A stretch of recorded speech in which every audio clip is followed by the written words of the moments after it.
नमस्कार दोस्तों, आज के इस वीडियो में हम आपको भगवान शिव के तीसरे नेत्र के रहस्यमयी महत्व, इसकी पौराणिक कथा और आध्यात्मिक संदेश के बारे में विस्तार से बताएंगे।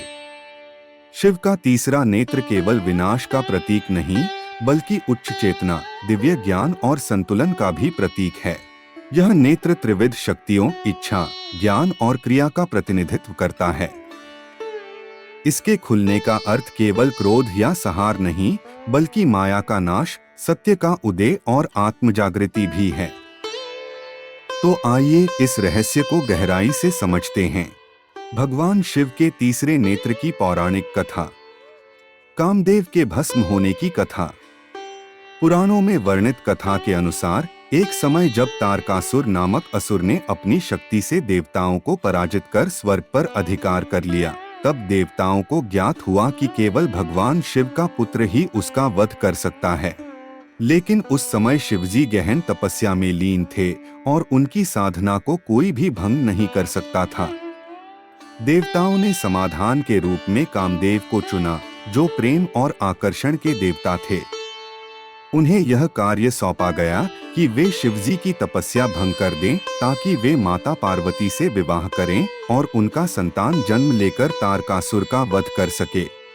कामदेव की शिवजी के ध्यान को भंग करने की कोशिश। कामदेव ने अपने पुष्प बाण, प्रेम बाण को उठाया और शिवजी की ओर चलाया। जैसे ही वह बाण भगवान शिव को लगा, उनकी ध्यानावस्था भंग हो गई। शिवजी को यह आभास हुआ कि किसी ने उनकी गहरी तपस्या में विघ्न डाला है।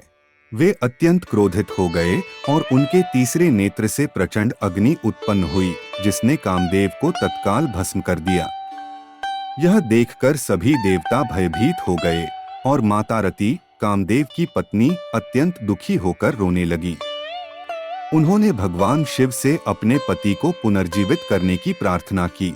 कामदेव को अनंग होने का वरदान। माता रति के करुण विलाप और भक्तिभाव को देखकर शिवजी ने उन्हें आश्वासन दिया कि यद्यपि कामदेव का शरीर नष्ट हो गया है, लेकिन उनकी आत्मा अमर रहेगी। वह अनंग, बिना शरीर का प्रेम के रूप में संसार में व्याप्त रहेंगे और प्रत्येक जीव के हृदय में प्रेम और आकर्षण का संचार करेंगे। इसके बाद शिवजी ने माता पार्वती की तपस्या को स्वीकार किया और उनसे विवाह किया, जिससे कार्तिकेय, स्कंद का जन्म हुआ, जिन्होंने आगे चलकर तारकासुर का वध किया। कथा का आध्यात्मिक संदेश। क्रोध और अज्ञान का अंत। शिवजी का तीसरा नेत्र केवल विनाश के लिए नहीं, बल्कि अनावश्यक मोह और भटकाव को नष्ट करने के लिए भी खुलता है।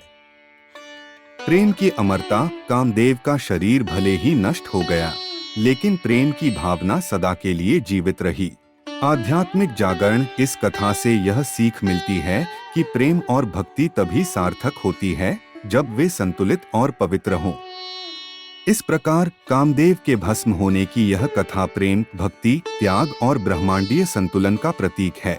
अगर आपको ये वीडियो पसंद आया हो तो इसे लाइक करें, चैनल को सब्सक्राइब करें और अपने दोस्तों के साथ शेयर करना न भूलें।